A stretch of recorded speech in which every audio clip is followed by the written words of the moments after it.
Muchas gracias a los que están conectados vía remota en América Latina, en otros países. Hoy estamos reuniendo a los líderes del sector financiero y de la tecnología. ¿Por qué? Porque tenemos que hablar de cómo estamos evolucionando, una evolución que está corriendo muy rápido acerca de cómo las personas están interactuando con el dinero, sobre todo en la era digital. En SAP Concur, escucha mucho eco, ¿no? En SAP Concur creemos que debemos de hacer las operaciones más eficientes, sobre todo con mucha seguridad. Debemos de tener un control del sector financiero bastante concreto y sobre todo sostenible. ¿Sale? Esa es la razón del que estamos aquí, para compartir ideas, compartir iniciativas. Cada uno tiene sus propias experiencias con sus propias empresas. Vamos a compartir ese conocimiento. Antes que nada, también quiero dar un agradecimiento muy especial a nuestros aliados estratégicos, ya que sin ellos no estaríamos aquí. Deloitte, Mastercard, Banco Compartamos, Telefónica Movistar y Robert Walters. ¿Vale? Antes de comenzar y dar inicio a todas estas sesiones, quiero presentar, y tengo el honor de presentar a una persona más respetadas del ámbito del periodismo económico aquí en México y Latinoamérica, el señor Enrique Quintana.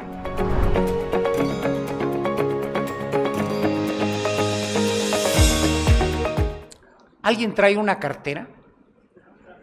Supongo que todos. ¿Cuántos billetes traen adentro de esa cartera? ¿O se andan sin dinero? Recuerdo aquella anécdota de un entonces presidente mexicano, el doctor Ernesto Zedillo, que en alguna gira fue a comprar un refresco y se dio cuenta, ¡ay, no traigo cash! Recuerden aquella frase que lo hizo célebre en ese momento. Bueno, el dinero ha cambiado en muchas circunstancias, de muchas maneras, pero tiene una constante, que el dinero es uno de los inventos más exitosos de la civilización. Como otros, el dinero es ficción. No hay una riqueza inherente al dinero, sino es una convención social. Él lo denomina, es un mito, pero un mito que ha construido riqueza y civilización a lo largo del tiempo. Trátese monedas metálicas o, como en México en el pasado, cacao, o de pulsos eléctricos, como hoy. Esa constante es que es una convención social. Para que el dinero funcione, tiene que haber una confianza de la sociedad en su contenido. Vamos a reflexionar un poquito sobre todo este ecosistema del dinero hoy, el dinero digital. ¿Cuáles son algunas características de los medios de pago en México y América Latina? El futuro de los pagos, los nuevos riesgos asociados a esta nueva naturaleza del dinero. Algo muy breve sobre los riesgos, más adelante vamos a ver el detalle. Pagos transfronterizos, que para muchos que nos escuchan, no solamente aquí en México, sino en otros países, son muy relevantes.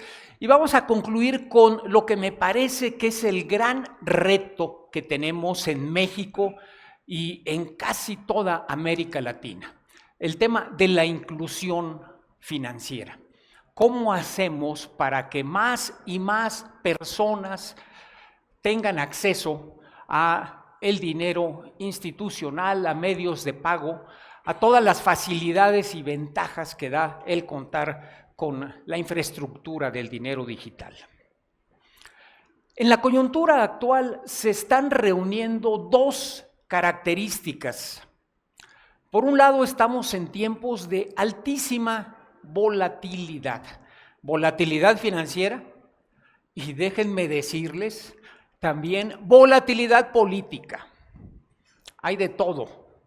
Obviamente, uno de los factores que propició esta volatilidad fue la presencia del señor Donald Trump en la presidencia de los Estados Unidos.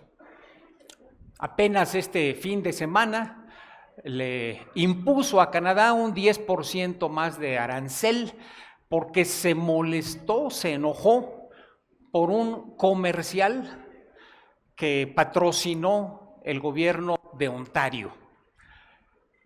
El señor Doug Ford, gobernador de Ontario, conservador, es decir, del partido opositor al gobierno del primer ministro Carney, usó para cuestionar los aranceles una breve frase, un clip muy pequeñito de Ronald Reagan cuestionando los aranceles. Eso motivó a Trump a ponerles 10% más a Canadá. Volatilidad. Pero volatilidad política, les decía, porque Trump también cambió el resultado de las elecciones del día de antier en Argentina. De manera sorpresiva, el partido La Libertad Avanza de Javier Milei obtuvo un 40% que nadie esperaba. ¿Y por qué? Porque Trump dijo, si no gana Milei, Estados Unidos no apoya al gobierno que resulte en Argentina. Ayer la bolsa argentina voló al cielo, el peso argentino recuperó cerca de 10%, había tenido pérdidas espectaculares en otros momentos. Volatilidad, pero la volatilidad se conjuga con una innovación sin precedentes.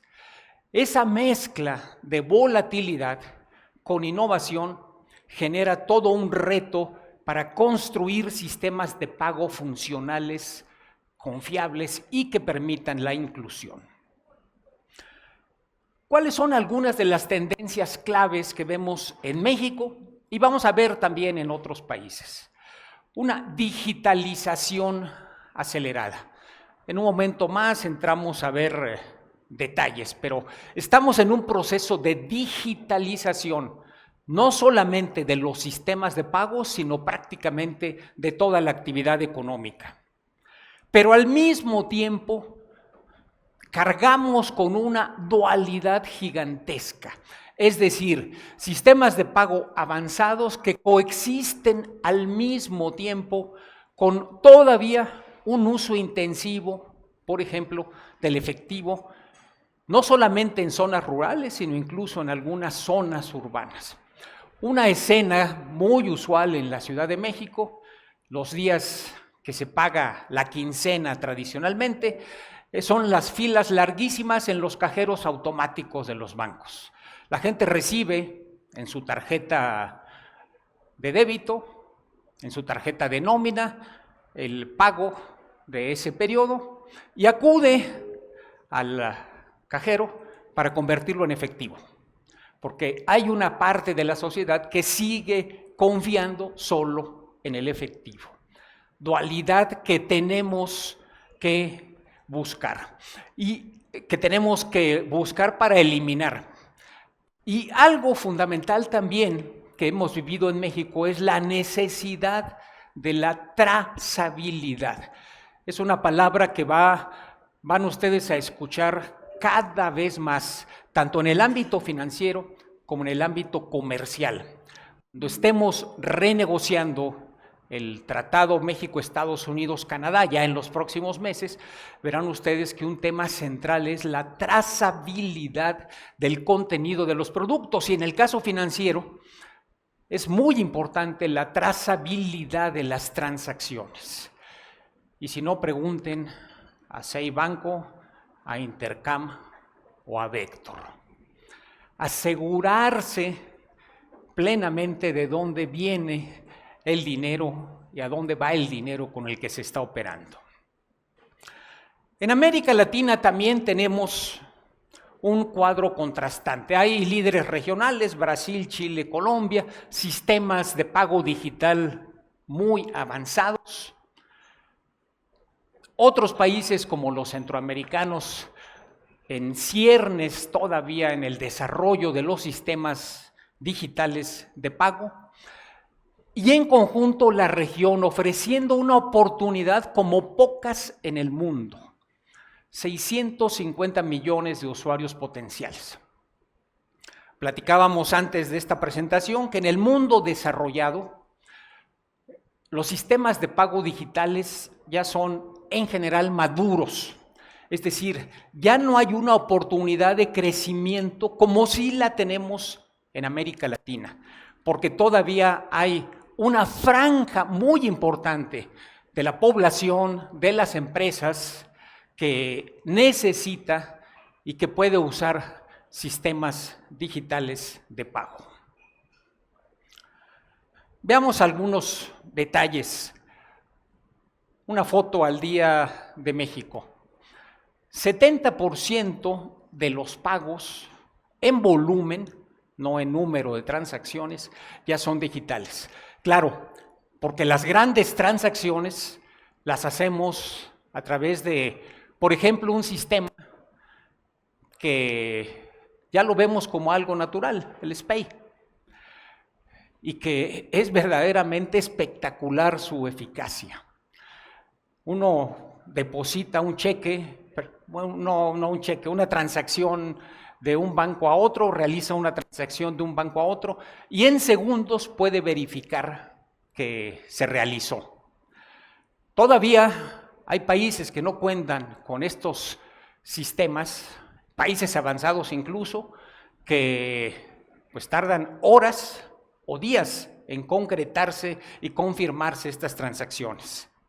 Pero al mismo tiempo, 45% de los pagos, de acuerdo a las encuestas, por ejemplo la de inclusión financiera que hace el INEGI, prefieren liquidarse en efectivo. Todavía uno encuentra en zonas urbanas y rurales mercados, tiendas, donde todo se paga en efectivo. Pero al mismo tiempo tenemos ya una herramienta que nos permite avanzar hacia la digitalización, el smartphone. El parque de smartphones en México rebasa ya los 100 millones. Tenemos a través de ese dispositivo la plataforma para generalizar los sistemas digitales. En el caso de Brasil tienen pues algo muy parecido al SPEI, el Pix, que también es altamente eficiente, 140 millones de usuarios. En el caso de Chile, otro de los países ha avanzado mucho en sistemas digitales, otros sistemas que se han adoptado y que han tenido mucho éxito. En Colombia igualmente, un país que también ha avanzado mucho en la digitalización a través de fintechs y que tiene efectivamente el reto de las zonas rurales y las zonas urbanas marginales, introducirlas a los sistemas digitales, pero ahí está el potencial. Otros ejemplos en la región. En Argentina tienen a una de las empresas, si no es que la empresa más valiosa de América Latina en términos de valor de mercado, que es Mercado Libre, y tiene su sistema Mercado Libre, Mercado Pago, que también tiene una capacidad y una presencia espectacular en este proceso de digitalización. Yape, en el caso de Perú, también una figura muy relevante. Plin, otro de las fintech, de los sistemas que en Perú funcionan, Prex en Uruguay. Es decir, tenemos regada en la región un conjunto de sistemas que dan ese potencial, permiten pensar que podemos apalancar el crecimiento de los sistemas digitales de pago. En las empresas tenemos que encontrar el equilibrio. En la empresa promedio, no hablo de las grandes, de las más grandes, en la empresa promedio tenemos que encontrar ese equilibrio donde una parte todavía va a funcionar de manera analógica, pero una parte cada vez mayor tiene que trasladar su plataforma de funcionamiento a sistemas digitales. La oportunidad es que, sobre todo si en las pymes se acelera este proceso de transformación, el incremento en la productividad va a ser espectacular. El gran reto en la región, aquí en México lo vemos de manera muy clara, es conseguir que ese gran segmento de las MIPYMES pueda aumentar su productividad. Se trata de más del 90% de las empresas en México que tienen una baja productividad, entre otras cosas, por la falta de digitalización. ¿Cuál es el futuro? ¿A dónde vamos con estos sistemas de pago? La banca tradicional se está moviendo cada vez más a convertirse, permítanme la analogía, en una gran fintech. Apenas hace pocos días, el banco más grande en tamaño que tenemos en México, BBVA, anunció el lanzamiento de una nueva aplicación basada en inteligencia artificial. Como ejemplo nada más, pero prácticamente todos los grandes jugadores del sistema bancario se están moviendo a tratar de limitar su operación por la vía de sucursales, por la vía física, y realizar una mayor cantidad de transacciones por la vía digital, a través fundamentalmente de las aplicaciones. Pero incluso bancos nuevos en México y otros países están dando licencias para la operación de bancos nuevos. La mayor parte de los bancos nuevos son nativos digitales o eran nativos digitales que han adquirido licencias o instituciones para operar como bancos. Tenemos ese movimiento de la banca tradicional hacia la digitalización. Desde luego, en el caso de las fintech nativas, lo que tenemos es una presencia creciente y una adopción mayor. Están tomando una proporción creciente del mercado de pagos. Las grandes tecnológicas, pues obviamente, les comentaba el caso de Mercado Libre, están moviéndose en esa dirección con sistemas de pago propios. Si ven ustedes casos en otros lugares, Alibaba introdujo un sistema de pagos que es el principal sistema que se utiliza en China. China se ha convertido prácticamente ya a nivel global en el líder en el uso de dinero digital. El dinero físico prácticamente ya desapareció en China y todo se compra, se transacciona por la vía de un teléfono móvil. Y los reguladores tienen un reto enorme. Trátese de bancos centrales, trátese de supervisores, que es no perder su función como reguladores, como autoridad, pero tampoco limitar, tampoco frenar el crecimiento de la tecnología financiera y del desarrollo de estos sistemas de pago que son un pilar fundamental de la productividad hoy en el mundo. No siempre los reguladores están respondiendo a este reto. En muchas ocasiones tienen una tendencia más, y es natural, más conservadora. Pero es un reto que tendremos para los próximos años. En México tenemos otros que tienen que ver más con los sistemas de pago, la interoperabilidad, que no importa qué sistema de pago tenga uno, siempre pueda conectarse con cualquier otro. Eso es algo fundamental para lograr la posibilidad de maximizar su efecto en la productividad. Infraestructura. Está bien, pongamos todo en el celular, pero han hecho el recorrido de la México-Acapulco últimamente, la autopista del Sol. Tramos de decenas de kilómetros, se queda uno sin señal. Cero. No hay conectividad. Vaya, hasta algunas zonas de la México-Cuernavaca prácticamente desaparece la señal. No tenemos suficiente infraestructura en todas partes para garantizar el funcionamiento de sistemas digitales. El desarrollo de esa infraestructura, que no se ha conseguido, se supone que ahora Altán Redes va a ser otra vez la tarea que debió haber hecho en la administración anterior, pero bueno, el generalizar la infraestructura de comunicación es fundamental. Luego, otro reto que no es menor, la educación financiera. ¿Por qué? Aún teniendo la disponibilidad de una tarjeta, mucha gente acude al cajero para tomar los billetes.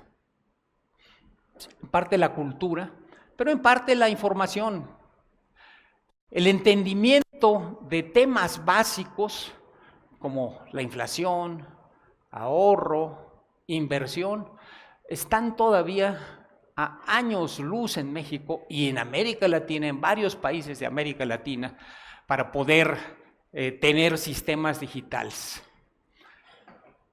Un caso que sirve de ilustración es el del ahorro para el retiro.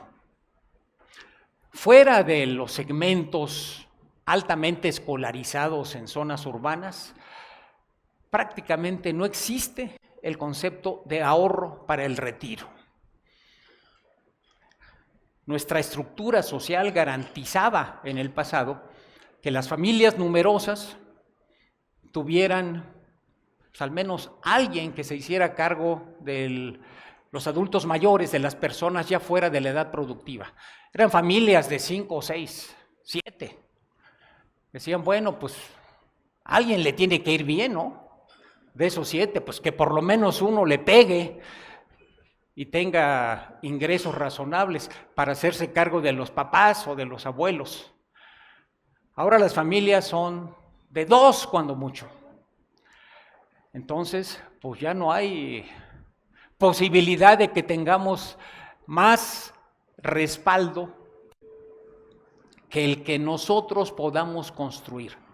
Pero hacer entender este cambio en la estructura social y en las necesidades de ahorro tiene que ver con educación financiera que no hemos logrado hacer que penetre a todos los ámbitos de la sociedad.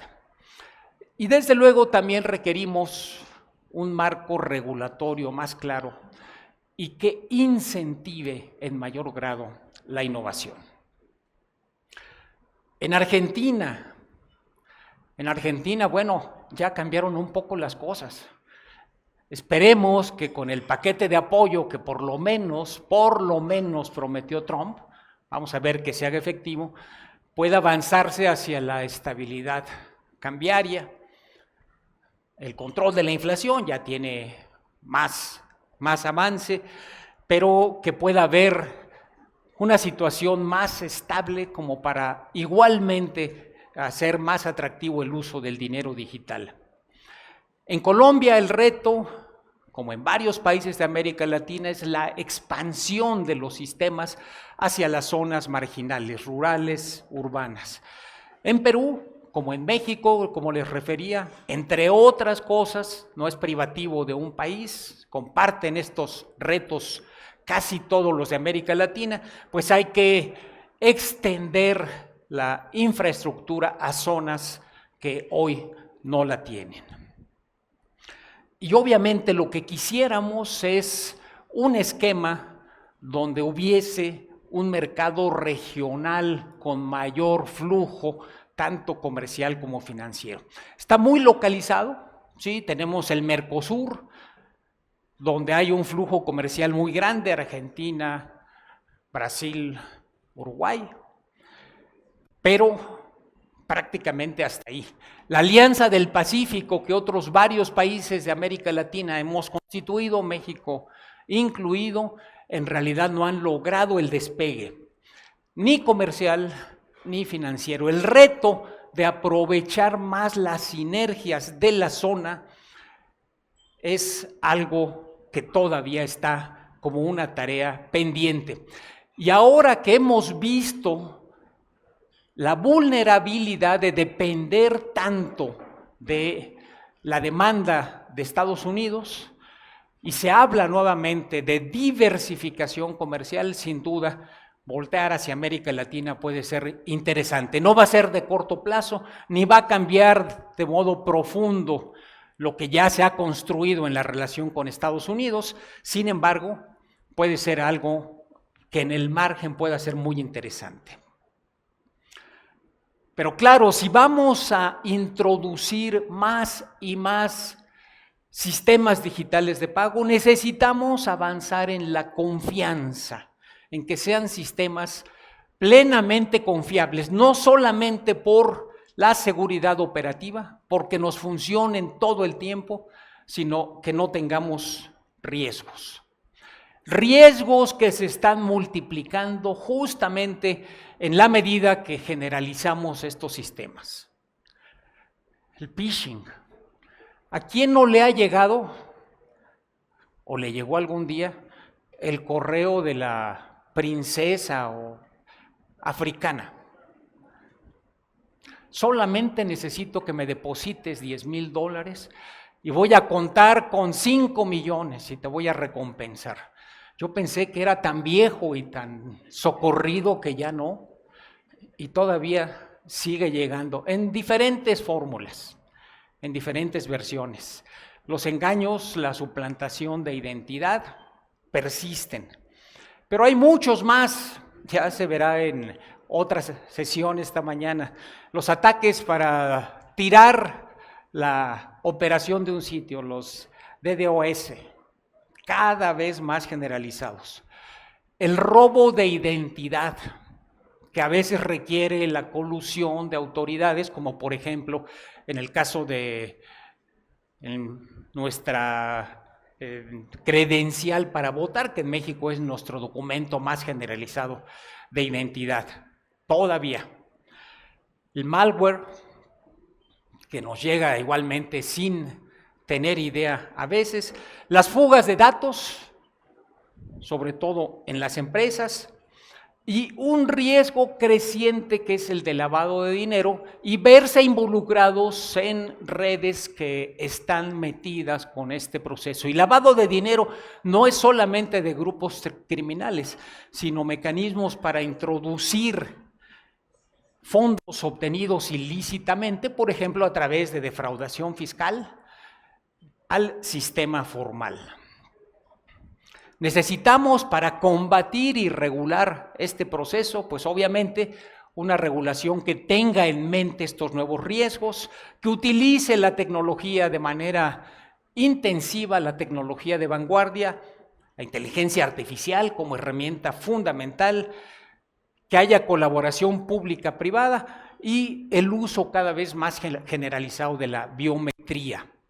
En el caso de México, el proyecto de la curva biométrica puede ser muy interesante cuando se generalice.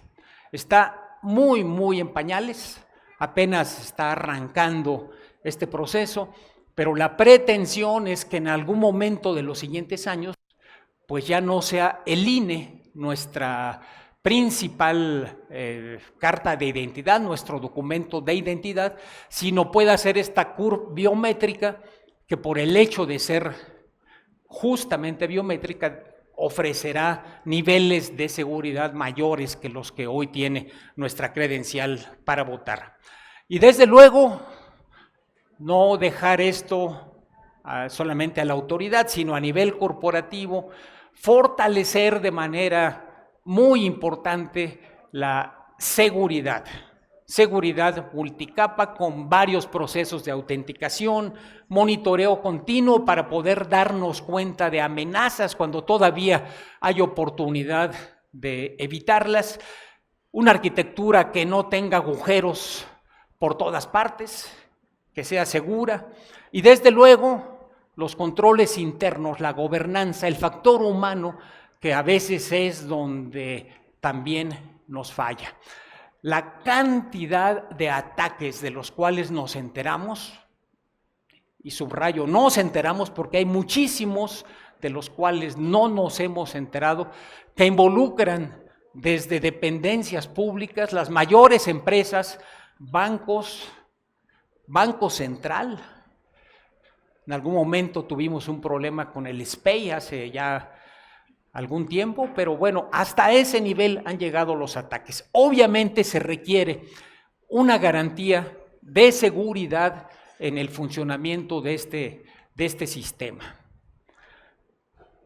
Decía al principio que una oportunidad que tenemos también en la región son los pagos y cobros transfronterizos.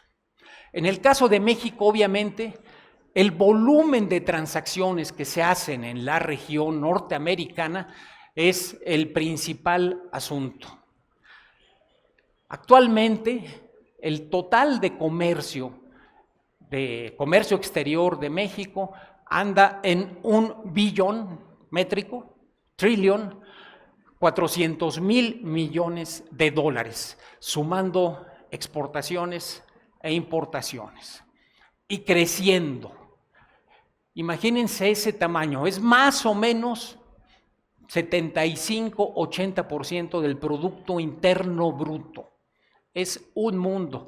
Y todo eso involucra pagos transfronterizos. Pero además, no solamente están las empresas exportadoras e importadoras, sino tenemos varios millones de hogares en México que reciben remesas. Los 12 últimos meses, el volumen total de remesas que se han aceptado en México son alrededor de 62,000 millones de dólares. Y esto implica más o menos también unos 7 millones de hogares recibiendo remesas. Y obviamente el propósito de los proyectos como el Plan México es que más y más empresas medianas y, si es posible, pequeñas puedan inscribirse en cadenas de valor que tienen su final en el nearshoring, es decir, que eventualmente puedan ser proveedores de empresas, de grandes empresas exportadoras, extranjeras y nacionales. Es decir, la oportunidad de la región para México en los pagos transfronterizos es gigantesco. Pero también, en el caso de América Latina, se puede visualizar un proyecto, una ruta que haga más fluido el conjunto de pagos transfronterizos. Brasil, Argentina, Chile, que tienen transacciones muy importantes, Brasil y Argentina de manera notoria, bueno, tener enlaces interbancarios para poder eficientar estas transacciones. El sistema de la Alianza del Pacífico, México, Colombia, Perú, que también incluye Chile, también me parece que puede generar una oportunidad para mejorar los pagos interbancarios, desde luego Centroamérica, y podríamos pensar en un lapso de 3 años para tener sistemas de pagos interbancarios en la región que sean maduros. Un ejemplo del efecto que la digitalización podría traer consigo: una empresa textil en Puebla hoy tarda 5 o 7 días para recibir pagos después de exportar a varios países de Sudamérica, paga comisiones muy altas de 3 a 5, tiene incertidumbre por los tipos de cambio. En la medida que no son pagos inmediatos, aumenta la incertidumbre cambiaria y hay una complejidad mayor en los procesos de conciliación contable. Si tenemos una plataforma de pagos transfronterizos integrada, los cobros pueden ser mucho más rápidos, las comisiones mucho más bajas, el riesgo cambiario reducir sensiblemente y obviamente un ahorro en tiempo y en dinero. Es decir, no se trata solamente de usar la tecnología por la tecnología, la digitalización por la digitalización, sino por el efecto positivo que puede tener en la rentabilidad corporativa. Pero no solamente es que a las empresas les vaya mejor, es fundamental que a la sociedad en nuestra región le vaya mejor. a través de la inclusión financiera. Es decir, de darle oportunidad a más y más personas, más y más empresas a poder aprovechar las ventajas de los sistemas de pago digitales. Hay diferentes maneras de medir la bancarización. De acuerdo a porcentaje de adultos que tienen algún tipo de relación con instituciones bancarias, anda como en 63% en México.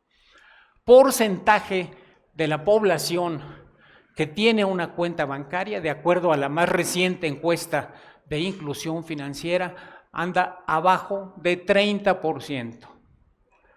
Es decir, la oportunidad de que muchos más puedan tener acceso al sistema financiero formal es enorme. Por esa razón es que hay muchos que están buscando invertir en bancos y en sistemas de pagos en México. La oportunidad de tener una alta rentabilidad es gigantesca. Otra vez les refiero el caso de BBVA, que algunos señalan, es un banco mexicano que tiene su corporación en España, sus oficinas corporativas en Madrid, porque en realidad buena parte de la ganancia, del ingreso neto de la institución proviene de México. Porque en México no tenemos los sistemas financieros maduros, altamente competitivos que tienen en el mundo desarrollado como en España, sino todavía hay oportunidades de crecimiento derivadas de esa escasa bancarización. Y obviamente de diferenciales de tasas que no se pueden dar en otros países. Pero hay una gran oportunidad. En América Latina el promedio es más bajo, 48%. Esto que señalo para México puede replicarse en los casos de la mayor parte de países latinoamericanos y obviamente en las zonas rurales el acceso es muy limitado. Pero si pensamos que va a hacer este acceso a través de la instalación de sucursales, en la administración anterior se pensó que el Banco del Bienestar podía llenar de sucursales gran cantidad de pueblos mexicanos. Alguna vez una de las personas que trabajaba en estos proyectos me dijo, bueno, pusieron la sucursal, pero se les olvidó que necesita sistemas. No había los sistemas para mantener la interacción entre esa sucursal y el conjunto del sistema bancario. No es a través de sucursales, otra vez es a través de medios digitales, teléfono móvil, que hemos visto que en el mundo se han desarrollado los esquemas más exitosos de inclusión financiera.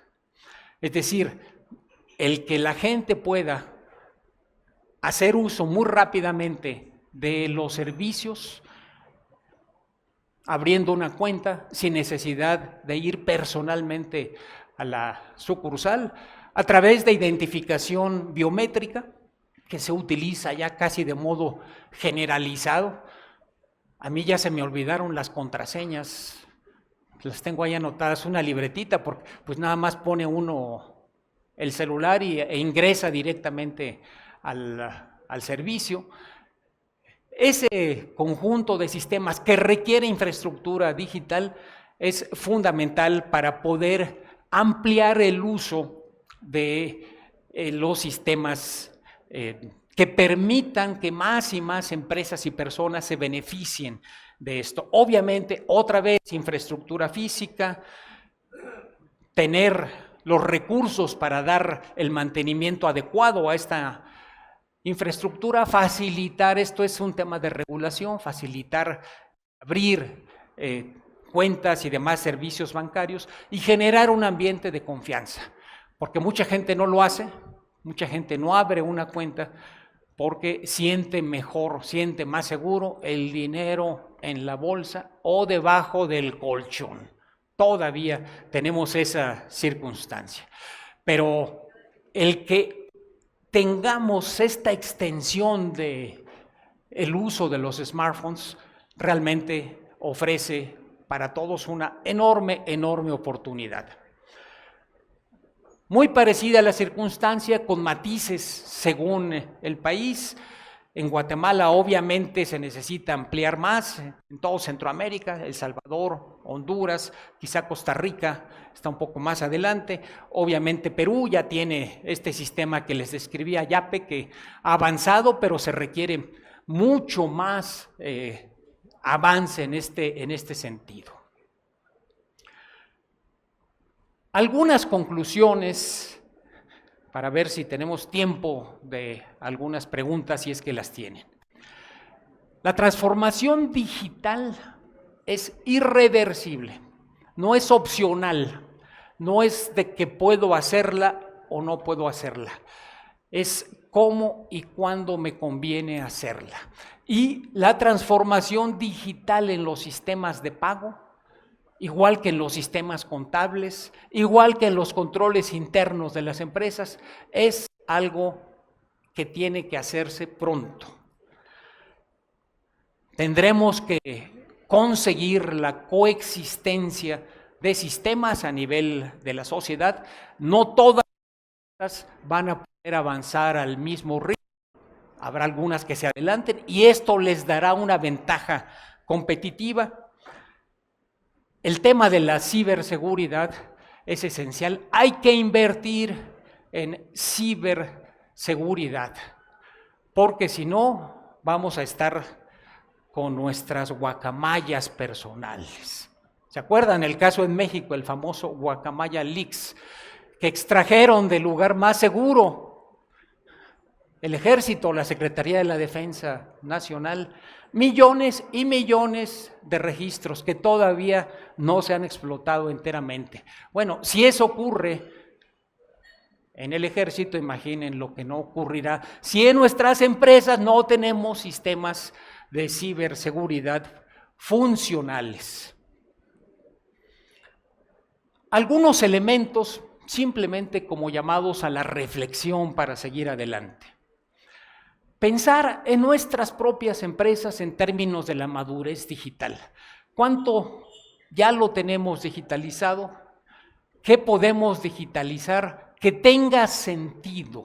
Insisto, que implique un avance en nuestra rentabilidad.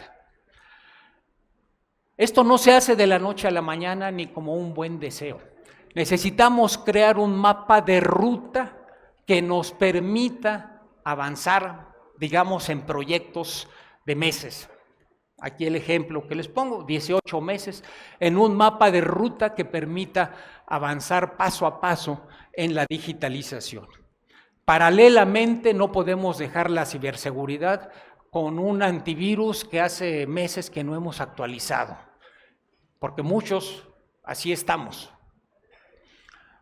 O con contraseñas que comparte el personal, porque no tenemos la cultura de la ciberseguridad.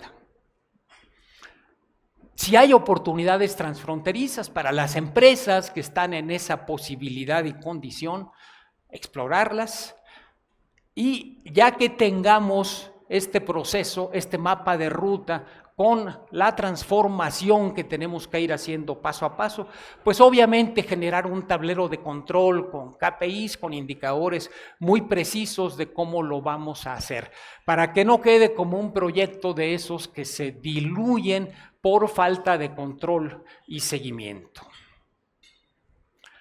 Concluyo regresando a lo que les comentaba. El dinero tiene como base, como premisa, la confianza. Desde que intercambiábamos a través del cacao hasta el día de hoy. Lograr que el dinero, que ya es invisible y lo va a hacer más, que ya no vemos físicamente, que va a ser cada vez más instantáneo en sus transacciones y que va a ser universal, sea seguro, es algo fundamental. Y este será uno de los retos mayores de los próximos 10 años. Si en México tenemos éxito en generalizar los sistemas de pago digitales, les aseguro que va a haber un brinco en la productividad del país y una posibilidad de multiplicar el muy pequeño ritmo de crecimiento que hemos tenido en los últimos años. Muchas gracias por su atención y no sé si tengamos oportunidad de alguna pregunta. Muchas gracias, Enrique. ¿Una pregunta? Adelante. Hola, buenos días. Muchas gracias por la presentación.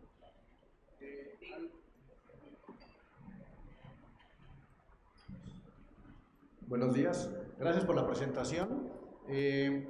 ¿Algún comentario sobre la tendencia o el futuro de las monedas descentralizadas, le hace las criptomonedas? Son todo un reto.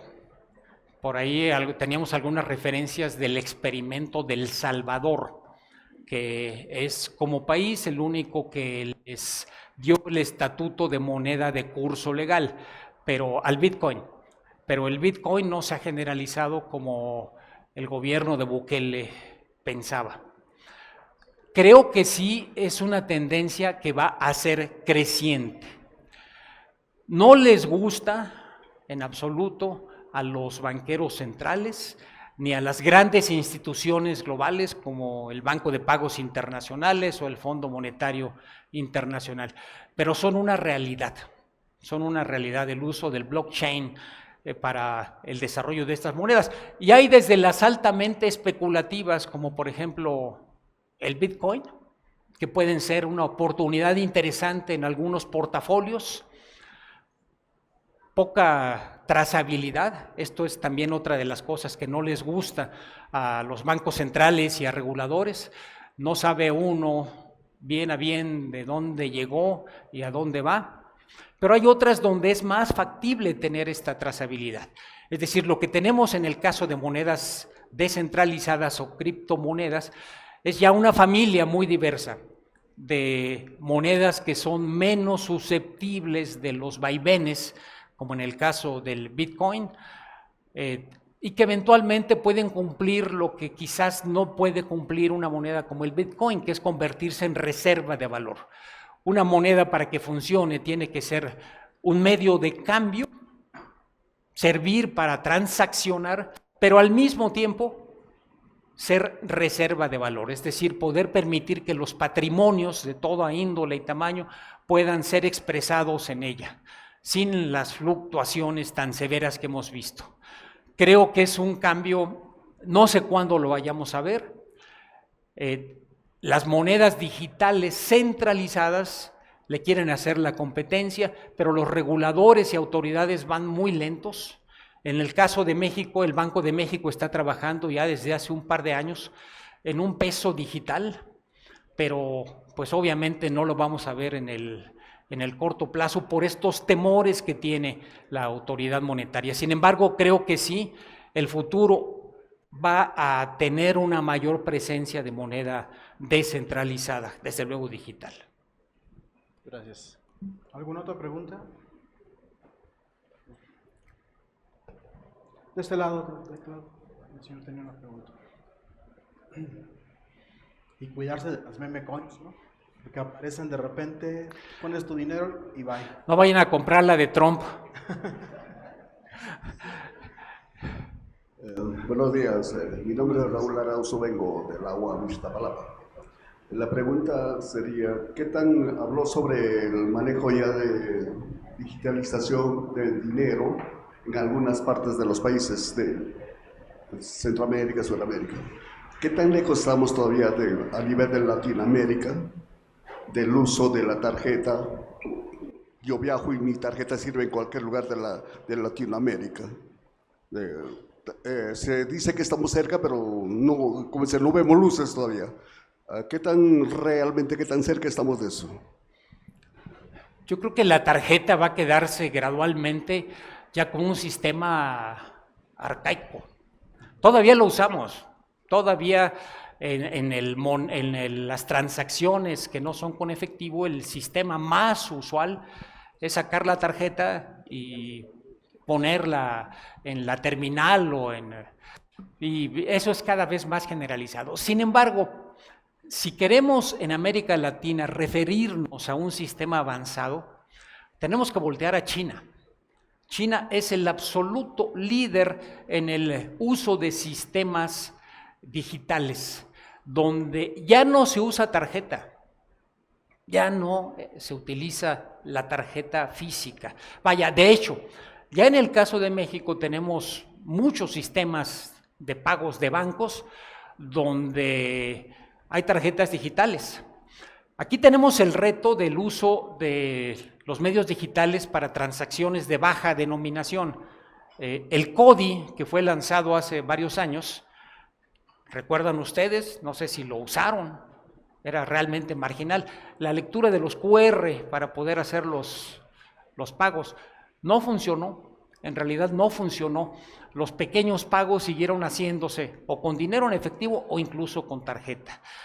Pero yo diría, hemos avanzado ahí, pero no debiéramos visualizar el uso de tarjeta como el propósito, la meta, sino el uso de los sistemas digitales instalados en los dispositivos. Y el dispositivo más generalizado, más universal hoy, pues es la computadora que cargamos en el bolsillo, el smartphone, el celular.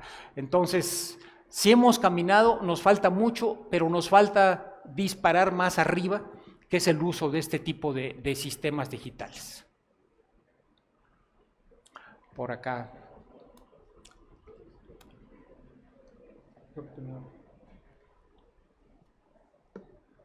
Gracias. Última pregunta de este lado. Sí, claro que sí. David Nieto, para servirles, felicidades por la exposición.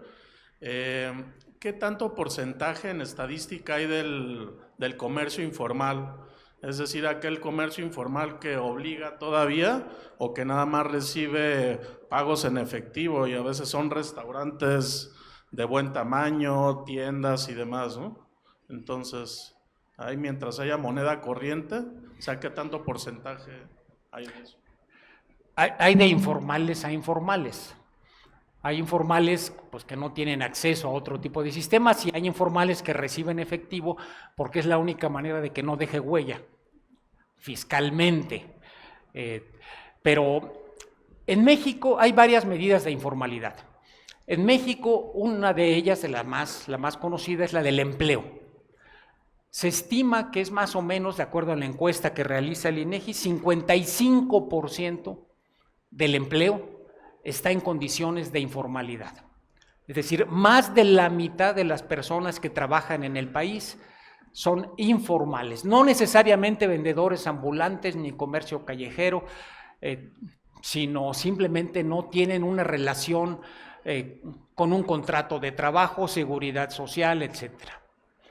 Más o menos 70% de las unidades económicas que funcionan en México, 70 son informales.